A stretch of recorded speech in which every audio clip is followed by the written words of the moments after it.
സിനിമയിലെത്തി വളരെ പെട്ടെന്ന് തന്നെ പ്രേക്ഷകരുടെ മനസ്സിൽ ഇടം നേടിയ താരമാണ് ടൊവിനോ തോമസ്. സൗന്ദര്യം കൊണ്ടും അഭിനയ മികവ് കൊണ്ടും വേറിട്ട് നിൽക്കുന്ന നടൻ. ഇപ്പോൾ മലയാള സിനിമയിൽ ഏറ്റവും കൂടുതൽ തിരക്കുള്ള യുവ നടന്മാരിൽ ഒരാളാണ് ടൊവിനോ തോമസ്. അഭിനയിക്കുന്ന കഥാപാത്രങ്ങളെല്ലാം മികച്ചതാക്കി ഓരോ സിനിമയിലൂടെയും പ്രേക്ഷക മനസ്സിലേക്ക് ഇടം നേടുന്ന താരം. നവാഗതനായ ജോ സെബാസ്റ്റ്യൻ സംവിധാനം ചെയ്ത എന്റെ ഉമ്മാന്റെ പേര് എന്ന ടൊവിനോ ചിത്രം ഇപ്പോൾ തിയേറ്ററുകൾ കീഴടക്കി മുന്നോട്ടു പോവുകയാണ്. ചിത്രം കണ്ട് മമ്മൂക്ക തന്നെ വിളിച്ചതിനെക്കുറിച്ച് താരം തുറന്നു പറയുകയാണ്. എന്റെ ഉമ്മാന്റെ പേര് എന്ന സിനിമ കണ്ട് മമ്മൂട്ടി വിളിച്ചിരുന്നു. അദ്ദേഹം സിനിമ കണ്ട് അഭിനന്ദിക്കാനായി വിളിച്ചതാണ്. അദ്ദേഹത്തിന് അത് ചെയ്യേണ്ട കാര്യമില്ലായിരുന്നു. പുതുമുഖം എന്ന നിലയിൽ തനിക്ക് ലഭിച്ച വലിയൊരു അംഗീകാരം ആണിതെന്ന് ടൊവിനോ പറഞ്ഞു. വേരുകളും ബന്ധങ്ങളും അന്വേഷിച്ചു പോകുന്ന ഒരു മകന്റെ ജീവിതയാത്രയുടെ കഥയുമായി എന്റെ ഉമ്മാന്റെ പേര് തിയേറ്ററുകളിലെത്തി. പേര് സൂചിപ്പിക്കും പോലെ തന്നെ ഒരു ഉമ്മയും മകനും തമ്മിലുള്ള ആത്മബന്ധത്തിന്റെ കഥയാണ് ചിത്രം പറയുന്നത്. കച്ചവടക്കാരനും അതിലുപരി കലാസ്നേഹിയുമായ ഹൈദർ അയാളുടേതായ ചില സ്വകാര്യ കാരണങ്ങളാൽ നാടും വീടും ബന്ധുക്കളെയും വിട്ട് മകനെയും കൊണ്ട് തലശ്ശേരിയിലെത്തി ജീവിതം കെട്ടിപ്പടുത്ത ഒരു വ്യക്തിയാണ്.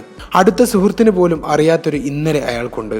അയാളുടെ സുഹൃത്ത് തന്നെ പറയുന്നത് പോലെ ഒരുപാട് വേദനിപ്പിക്കുന്ന ഓർമ്മകളെ മറ്റാരോടും പങ്കുവെക്കാതെ രഹസ്യങ്ങളുടെ താക്കോൽ മറ്റാർക്കും കൈമാറാതെ ഒരു ദിവസം അയാൾ മരണത്തിന്റെ കൈ പിടിച്ചു പോകുമ്പോൾ ബാപ്പയുടെ തണലിൽ മാത്രം ജീവിച്ചു ശീലിച്ച മകൻ ഹമീദ് ഒറ്റക്കാവുകയാണ്. ഒരു കല്യാണ വീടിന്റെ സന്തോഷത്തിൽ ബിരിയാണി കഴിച്ചിരിക്കുമ്പോഴാണ് ബാപ്പ ലോകം വിട്ടുപോയെന്ന ആ ദുരന്ത വാർത്ത ഹമീദ് കേൾക്കുന്നത്.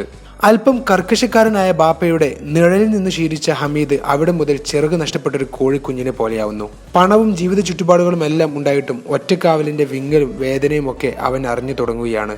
കൂടെപ്പിറപ്പിനെ പോലെ പരിചരിക്കുന്ന ഒരു സഹായിയും ബാപ്പയുടെ ഒരു സുഹൃത്തും മാത്രമാണ് അവന് കൂട്ട്.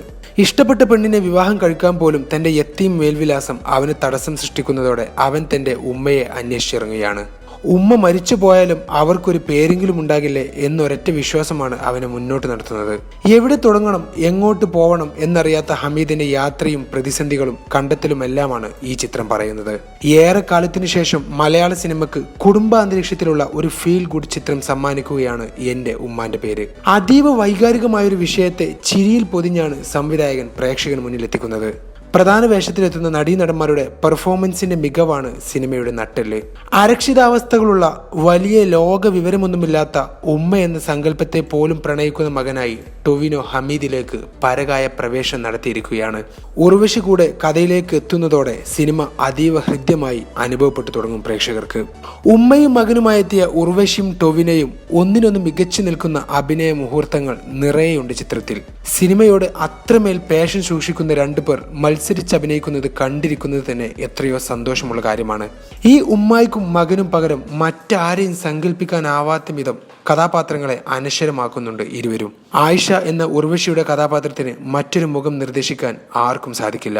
വളരെ ചെറുപ്പത്തിലെ വിവാഹം കഴിഞ്ഞ് ഭർത്താവിനാൽ ഉപേക്ഷിക്കപ്പെടുന്ന ഒറ്റയ്ക്ക് ജീവിക്കുന്ന കർശനക്കാരിയായ അതേസമയം സാമർത്ഥ്യവും കുസൃതിയും ഒക്കെയുള്ള വെറളിയുമ്മ എന്ന വട്ടപ്പേരുള്ള ആയിഷയായി ഉർവശി ജീവിക്കുകയാണ്. ഓരോ തിരിച്ചുവരവിലും ഗംഭീര പെർഫോമൻസ് മലയാളികൾക്ക് സമ്മാനിക്കുന്ന ആ ഉർവശി മാജിക് എന്റെ ഉമ്മാന്റെ പേരിലും നിങ്ങൾക്ക് കാണാൻ സാധിക്കും. മാമുക്കോയ, ഹരീഷ് കണാരൻ, നായികയായെത്തിയ സായി പ്രിയ ദേവ്, ശാന്തി കൃഷ്ണ, സിദ്ദീഖ്, ദിലീഷ് പോത്തൻ തുടങ്ങിയവരും കഥാപാത്രങ്ങളോട് നീതി പുലർത്തുന്നുണ്ട്.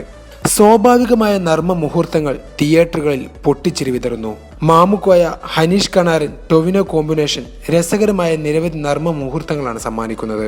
നവാഗതന്റെ പതർച്ചകൾ ഒന്നുമില്ലാതെ കൈയടക്കത്തോടെ തന്നെയാണ് സംവിധായകൻ ജോ സെബാസ്റ്റ്യൻ ഈ ചിത്രം ഒരുക്കിയിരിക്കുന്നത്. സിനിമയുടെ അവസാന 20 മിനിറ്റ് പുതുമയേറിയ കാഴ്ചകളിലേക്കും ഹൃദയത്തെ സ്പർശിക്കുന്ന കണ്ണു നനയിപ്പിക്കുന്ന അഭിനയ മുഹൂർത്തങ്ങളിലേക്കുമാണ് പ്രേക്ഷകനെ കൂട്ടിക്കൊണ്ടുപോകുന്നത്.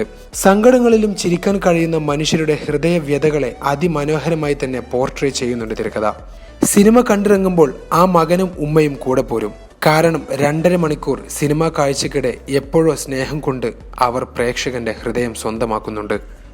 You're watching me on metromatney.com. on metromatney.com. metromatney.com. Subscribe for more videos. Subscribe for more videos. Subscribe here for more videos. Subscribe now. Thank you.